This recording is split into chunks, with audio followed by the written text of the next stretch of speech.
is an exciting episode on your favorite online television channel, Saint TV, a channel where we bring you various reality shows, various news updates, and so forth. Okay, so today we are in the southern part of Harare, in Budiriro 1, at KuChimbumbu Stadium, where we have various men who are dedicated to bring out that talent when it comes to football of youngsters. Okay, so today we'll be having a discussion with them and find out some of the stars they brought about. Okay, we have one Khama Biriat, Tatenda Mkurua, and Samson Chorua. The list is endless. We have so many. We are going to find out from them. Let's check it out as we have a discussion with them.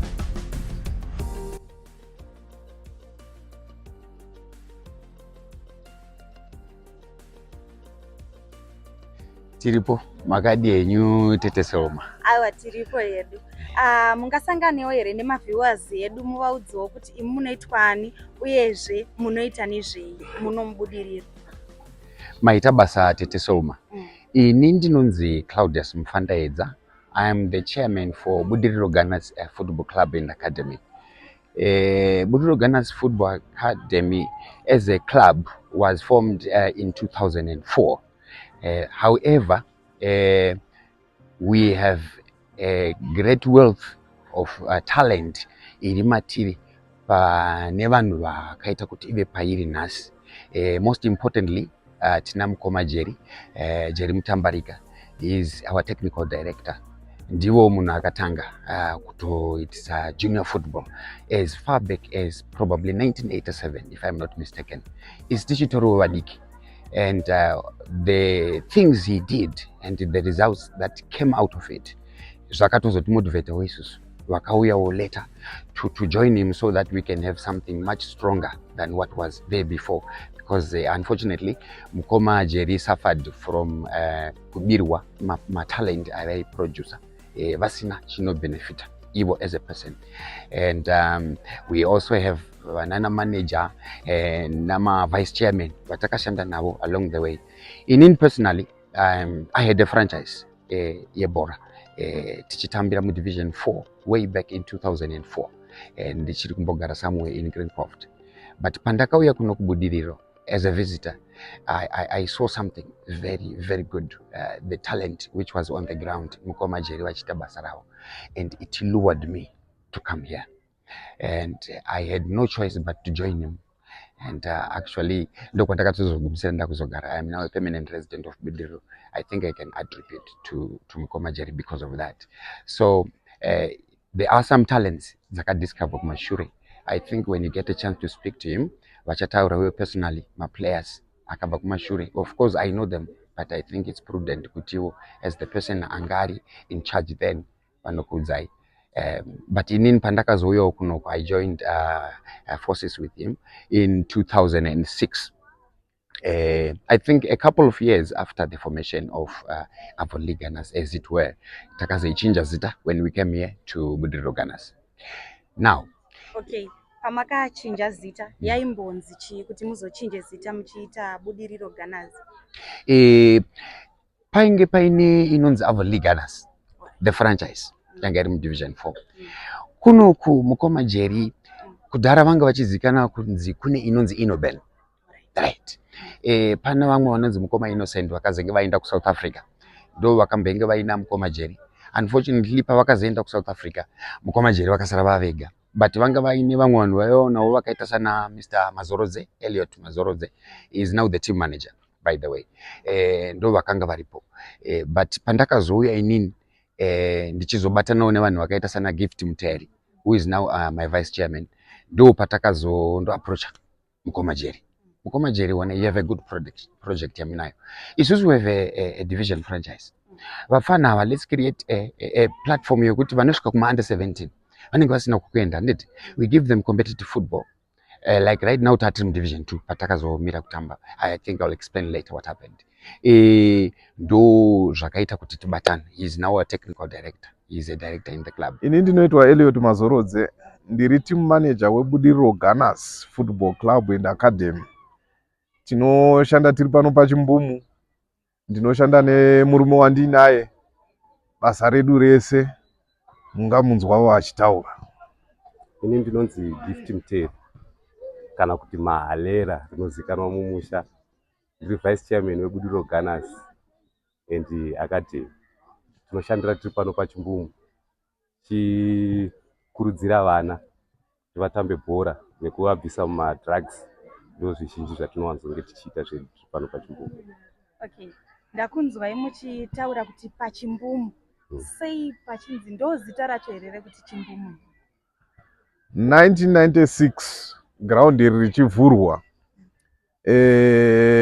panga hapana kuiswapo loan semamwe maground, pangosara pakadaro, paimbumuka huruva stereki, saka ndo pakabva zita rokuti Chimbumu, kumbumuka kwehuruva. Vana vamunotora panapa paChimbumbu vana vemubudiriro chete here kana kuti munotora kunzvimbo dzakasiyana siyana? Tinotora kubva kunzvimbo dzakasiyana siyana. Kune vamwe vabereki vane zvikwanisiro zvokuti vanotounza vana vavo kana nedzimotikari kuuya kumatraining vachivadzosera. Vazhinji havo vanozozara ndewe muGlenview newe muno mubudiriro nokuda kwetsoka dzekufambisa, asi tinotora kubva kwese. Kana senge senior team yedu inotambira division 2 tinotora kana kuMbare kana kuChitungwiza kana kukuwadzana, tinotora everywhere. Chairman, mataura imimi kuti vana muri kuda kuzama kuti vabude mumadrugs. Muri kuzvigona sei kushanda nevana vadiki ava vadai kunetsa munyika ino yeZimbabwe? Chinoitika tina kochi vedu vakabvira kudhara vanonzi Mukoma Jerry. Munhu ane experience nekutaura nevana nekushanyira vana nevabereki mudzimba. Kazhinji tinotoshanyira vabereki mudzimba totaura navo nekuti pane nguva yekuti mwana anenge achirambidzwa kuuya kuno kubhora. Vamwe vanenge vachinzi muri kunotamba asi vasingazivi kuti pane pundutso yeupenyu hwevana pakubhora ikoko. Saka tinonotaura nevabereki kana tauya navo vana kuno kuground vapedza training tochigara navo pasi tichidzidzisawo mabasa akanaka amangwana, zvakafanana nekuti madrugs haana kwatinotisvitsa. Hatienderere mberi kana tikaramba tiri munyaya dzemadrugs.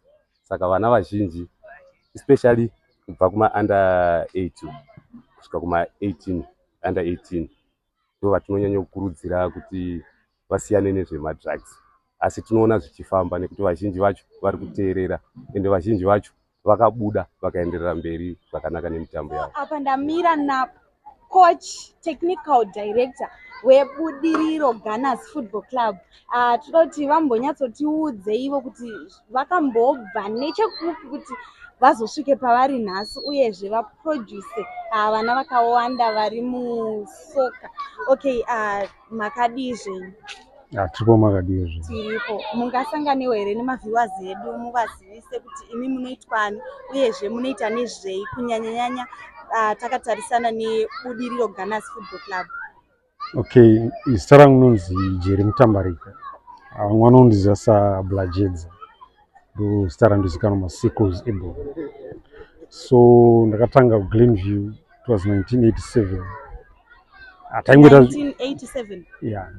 1987 chingoitawo zvimwe zvekutamba zvimazvikweshe. I was very young. I was 16 that time. So ndakangorwadziwa chingoona vana vachingotenderera vashaya zvekuita kumaraini senge holiday yaya. Taiona vana vachingoshaya zvekuita, twanangounganidzana twangoti ngatiite zvebhora. So zvebhora zvacho zvakangogara zviri mandiri. Handakuzotamba hangu bhora as such. But ndakangoti tambe mbichana ndobva ndatanga kuzvimba makumbo. Ndakangoti kuti ndizisiye ndakambotanga kutamba bhora. Tichibva ndangoti rega ndiite zvebhora. Ndaita zvebhora kudaro it was 1988 ndobva ndanyasotanga chaipo chaipo. 87 takangotanga tichingounganidza mari vanhu vachingofunga kuti pamwe mafanizo kana nini ndasingafungidzire kuti chazosvika pazviri parizvino. So ndakatanga 1987 88 kuGlenview Chemhanza. Ndokuzoproducer the likes of Edimashiri, Samson Churuwa, Norman Maroto, akadaidzwa Dynamus ichinzi Kidsnet yaMoses Chunga I think. vanhu vese vaiziva sekidneys vachimbozopiwa maskola paChurchill vachibva paGlenville 1 vachitorwa ndokuproducer kwatakatotanga kuita. So takazotama takubva kuGlenville takatazouya kubudiriro. It was 1995 because tinemba kubudiriro 5. So tawana stand kubudiriro 5 vandazotanga kuuya paChimbumbu vandatopresa kuti kanzuri tigadzire ground pana. So ground ragadzirwa ndo patakakontinya ndichitora mwana kuGlenville ana namaroto achibva kuGlenville nana Edmashiri vachizotamba panapo. So tadaro siku identify talent kwandinoita ndinofamba handite nungo ndikaenda kubudiriro 4 ndikaona mwana ndinouya naye, ndikaenda kuMufakosi ndikaona mwana ndouya naye. So ndo matangira andakanyatsoita. Pari zvino club yenyu yakamira sei panyaya yevana vari kutamba bhora? Mune vana vakawanda here sepakutanga kana kuti izvezvi vatova vashoma? Pari zvino vari kutowandisa Todarika pekutanga. bozi zita ndo riri kuramba richiita richienda mberi. Ndizvozvo. Saka imimi mati makaburitsa vana vakawanda mumaoko enyu. Vana ava vari kudzokawo here vachiuya kwamuri vachiti aiwa kochi ndadzoka mwana wenyu makaita basa nepamakandisvitsa? Kutaura chokwadi tinganyimi vanongotendawo kuti makatibatsira nemuromo handiti. Isusu sevanhu vebhora tinongoti aiwa Mwari ndiandazi anoziva. So ndikatinyeba kuti takabatsirwa nani ndinoenda kutonya. Asi varume vakanondibatsira ndovana Mr. Mufandaidza nana manager nana vice chairman ndo vakangoonawo talent vavangoramba vachiuya vachitengawo mafreezit vachitenga chingwa vachita sei chingodzimara chibatana kudzimara tani division 2. Saka kubva kumajuniors vachibatsira ndongoramba chingovatenda kuti aiwa ndo nechido chavo ngazvirambe zvakaita zvakadaro vasaore mumwe bhozi nemunyika nokuoma kwazvakaita.